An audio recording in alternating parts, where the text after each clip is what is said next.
where were you when all the dogs needed help? Lawyers in that commissary ain't gon' pay itself. Well, that when we recorded in the bathroom. Well, that I take attendance like a classroom. Welcome to the Where Were You podcast. Dan Wilson sitting alongside Graham Foley and Addison Hunsaker for episode 4, broadcasting live from WHIP's podcast studios. It is Friday, March 16th. It is March. And that's the theme of our show today, March Madness. We're going to kick off the second day of the tournament today.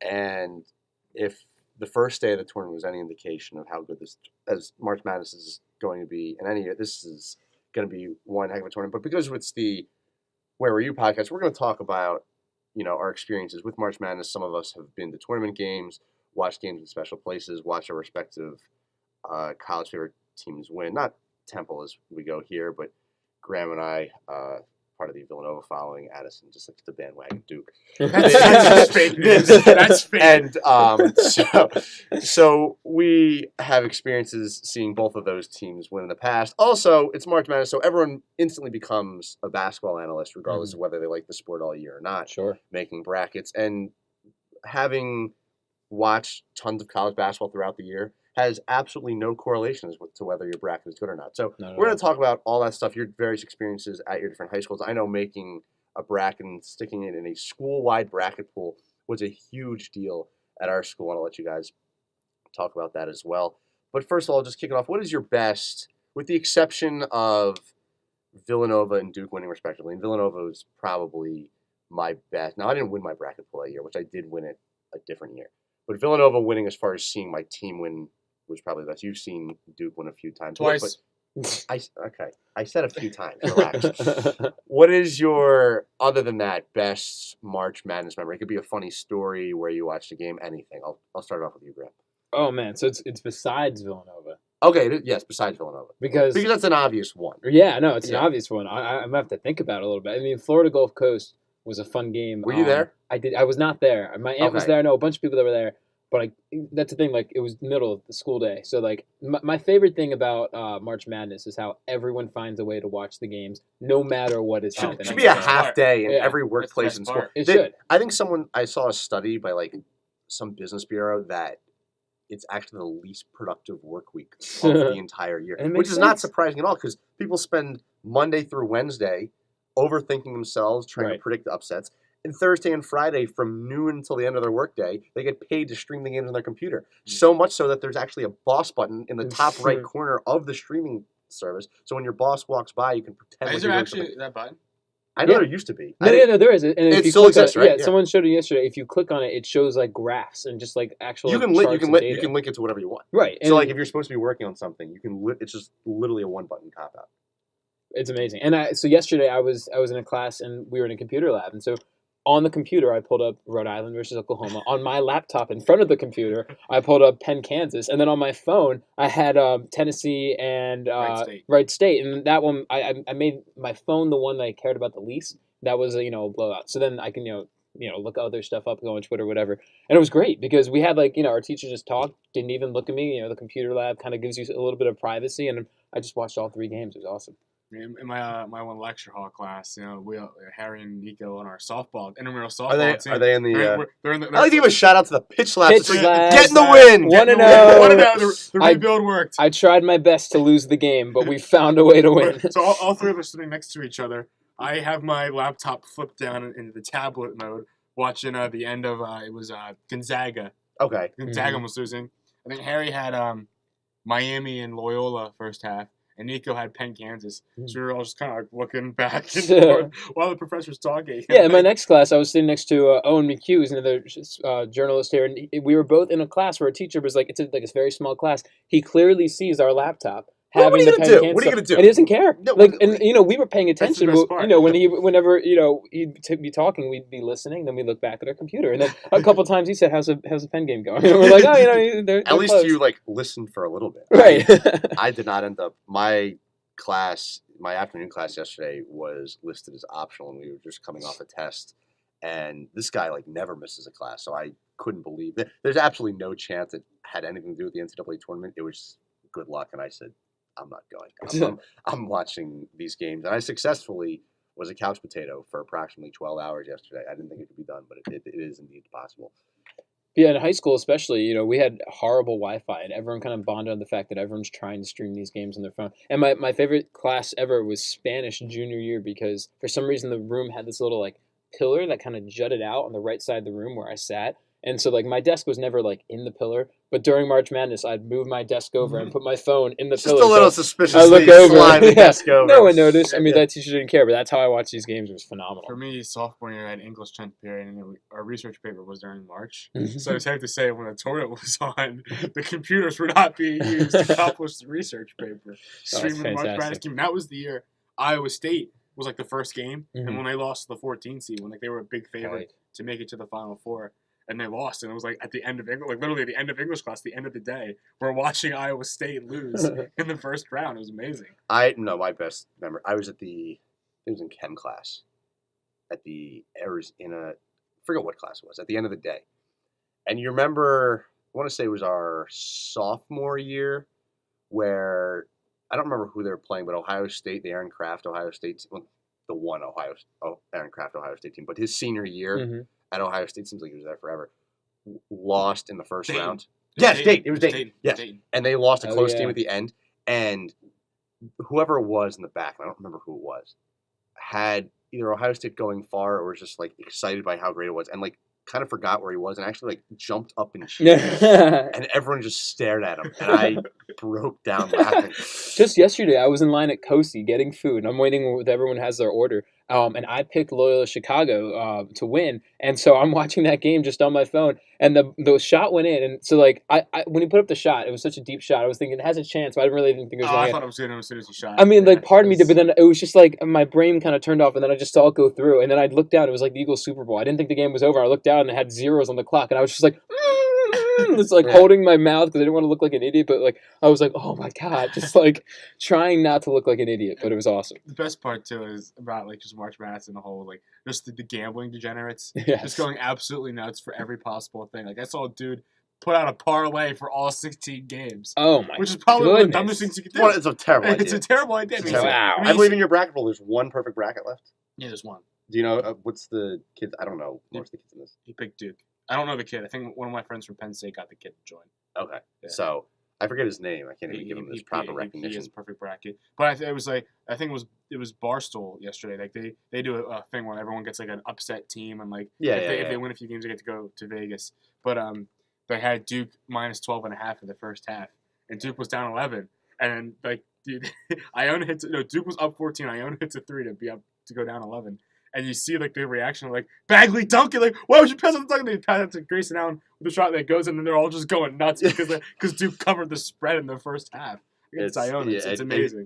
Even It's such a unifier. March Madness is such a It's unifier. a unifier. Everyone's It watching the games. Everyone's talking about it. And it kind of I like when we have like last year we had spring break during the first round, and it was something I like having school during it because it just makes the week go by quicker when you're all like focusing on these games. It's just so much fun. not necessarily good for production, but it makes No. it does make it go by quicker. Now, when you guys are watching these games, I have my own kind of thought process on this.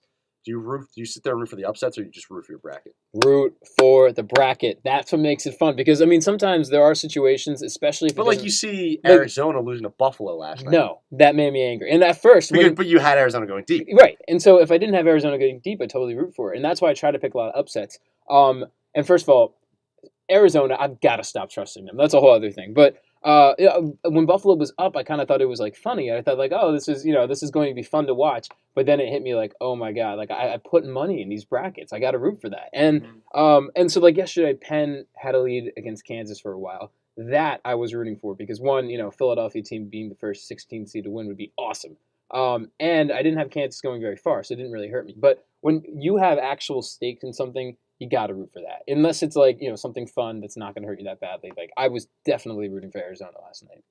Now, obviously, if you picked Arizona, now you're just rooting for upsets and complete chaos because Right. you have no shot of winning anyway. Yeah, you hope Absolutely. that a team that literally no one had win the tournament. I think one of the greatest stories. I was so every year is a big deal at Laura Marion. There was a bracket pool. Some upperclassmen would always start a bracket pool, post it. We had a school Facebook group, and just like anyone and everyone would join it. And it would always be like $5 or $10 buy-in, whatever, and the winner would get like close to $1,000. And so our senior year, I stepped up to do it, and it's a lot more. It's a lot to run. I'm on my 6th year running a bracket pool. It's a lot. It's a lot, and it's a lot more to do. But now you have Venmo. Well, Venmo wasn't really Venmo. Did it even exist at this point? No. In high school, I'm collecting cash. I'm collecting cash. 9th grade, I looked like a little drug dealer, collecting $5 from everyone, trying to give change and everything, having it in my pocket, making sure I didn't lose anything. And then people are trying to stiff you because they think you're not going to notice. It's horrible. No. So I had like a Word document up, and I would have to, anytime someone paid me in the hallway, I had to like pull over and look like an idiot, pull out my computer and like enter in the name right away because I knew I'd forget, or put in like notes in my phone if I really couldn't. But I even remember our senior year, I was an editor on the school newspaper for sports, and we had every year, and I kind of disliked it, but we still. Every year we went to this conference at Columbia, New York, on the third. I assume it's going on this weekend also because it always seemed to coincide with the Thursday and Friday, the first round of the NCAA tournament. And so to get to New York, the first thing was at like 9 a.m. in New York on Thursday. And then there was something on Friday. We actually got to stay over in a hotel. It was a pretty cool trip. But so we got up super early on Thursday. And so a lot of people wait to the last second to pay. And you obviously have to get in your money by noon on Thursday. And I really couldn't make exceptions because there's too many people to keep track of and people can kind of scheme the system. So I had to have like some of my friends collecting the money. And I just like had to send out a group text level like at noon, like don't accept any money past this. And when I got back Friday night, I had to collect all the money from them. But that was kind of really chaotic. But so one of the most interesting things about that was our senior year was, of course, the year that Villanova won the national championship. The 1 year I didn't pick them. The 1 year you didn't pick them. Which is why they won. And neither did anyone else in the school. Yeah, because you couldn't trust them. Lower Merion High School, just down Lancaster Ave from Villanova. Yeah. You'd think one person would, as a homer. Not a single one? Not a single person picked them. Wow. It was the only year that I've ever seen a bracket pool won where some random girl who I don't think really liked basketball won that year also. But she didn't, I forget who she had winning, but it wasn't Villanova. Wow. And that's amazing because they were number 2 seed. They just lost the Big East tournament championship game. But after back-to-back years losing in the second round, you can't trust them. There was always. And that's why no one's going to pick Arizona next year. Always someone who had the homer pick of Villanova. In my pool, there was always like 80, or I always had like 70 or 80 people in it. And every year before that, freshman, sophomore, and junior year, at least 20, 25 people would pick Villanova. It was by far the most popular pick to win the national championship. And that year, only one person picked him, and he won. And if I picked Villanova that year, I had a great first round. I, for some reason, do very well in the first round. I had 14 of 16 the first round. Not the round you want to do well in, though. Right, exactly. And that's my problem. I never go deep. There was one year where I had, out of the first, 24 games, there's how many, 32 games? Yeah, I had all 24 games, the first 24 right. And then the fourth part of the second day, like the fourth, I guess, part of the first round, that's when I got my first one wrong. But then I still didn't win the pool. And so, like, that year, I had everything going for me in the first round, but I didn't pick Villanova, and that killed me in the end. And if I did, I would have won like $1,000 from the school. And one of the actual funny parts is one of my friends who I was on the baseball team with, I believe his dad went to North Carolina, grew up a huge UNC fan, picked him to win that year. Oh. And he lost $800 on one shot. Oh, man. Because the difference between winning and coming in second was and that stings because you lose the money for anyone, but a lifelong fan losing on a buzzer beater. Now, of course, they won the national championship last year, and we didn't run a big high school bracket pool. I assume he probably picked them again and might have won. So I don't feel too bad for him, but that really had to suck at that time. Absolutely. Is there, now as far as have you ever been to any of the tournament games? I have not, unfortunately. Okay, so I know you were at the early session of the first round that were here, I believe our freshman year. Yeah, and we Duke Albany, Creighton, Cincinnati. Okay. And then we were both at the regional semis and final the year 2 years ago. So 2 years ago, our senior year, when UNC went to the. It was Indiana, Carolina, and then Notre Dame. Who did Notre Dame beat? Wait, so Notre Dame beat Wisconsin. Yeah, as I said, it was Wisconsin. Notre Dame beat Wisconsin. UNC beat Indiana. And then Indiana. UNC beat Notre Dame. And then UNC beat Notre Dame. Okay. So that was to send UNC to the Final Four, and I distinctly remember it was the late game on Sunday. It was, because I remember getting to the stadium. I think it was Easter Sunday, actually. It was Easter Sunday that year. Okay, it might have been. It was Easter Sunday, and I remember getting to the stadium, and it was the end of Virginia-Syracuse. Right, which is a huge comeback by Syracuse. You see, like Virginia, I was following the game on my phone on the way down there. And I was like, all right, Virginia's gonna blow them out, and we get there, and it's on the jumbotron at the Wells Fargo Center, and Syracuse just comes all the way back and wins, and you see people like going nuts in the stands. And may I add that regional final was tailor-made for Villanova that year. They were a clear 1 seed until they lost to Seton Hall in the Big East Tournament Championship game, and if they won that game, they would have been in that region. And who knows? And they won the championship. They have no regrets, but that would have been a total like Villanova sellout. Villanova as a 3 seed one year in 2009 was it? 2008, 2009. Yeah. 2008, 2009. When Duke beat UCLA. When Villanova went to the Final Four with Scotty Reynolds, they played the opening 2 rounds, and one of the games was over a Drew Holiday-led UCLA team. Oh, yes, it was. And that was, I believe, his final year of college before going to the Sixers. But that I even thought, I mean, look, I'm a Villanova fan. I understand that they want to stick teams who give themselves favorable draws in cities close to where they play. But they play home games this year they played the majority of their home games at the Wells Fargo Center, then it was the Wachovia Center. They still played big games there, and they had the Villanova V on the locker room. That I think is actually like pushing it. I don't think they should be able to play there. Well, 2009 that was in Philadelphia. That was in Pittsburgh. But they won the regional. The regional was, but they played the opening 2 rounds in Philly. Well, I mean, there's always a host. There's always a host. Like Wichita is hosting right now. That's not their actual stadium, but they've got the Wichita logo. Yeah, but if you can't, if the Wichita is playing there, but they're not allowed to play in their same building, and so I understand. Like a lot of times, Duke actually this year is playing in Pittsburgh. A lot of times, there's a North Carolina site, right? And they get put in like Greensboro, and it's down the road, but Villanova literally plays home games there. But they had a limit the amount that they could play there. That was a rule.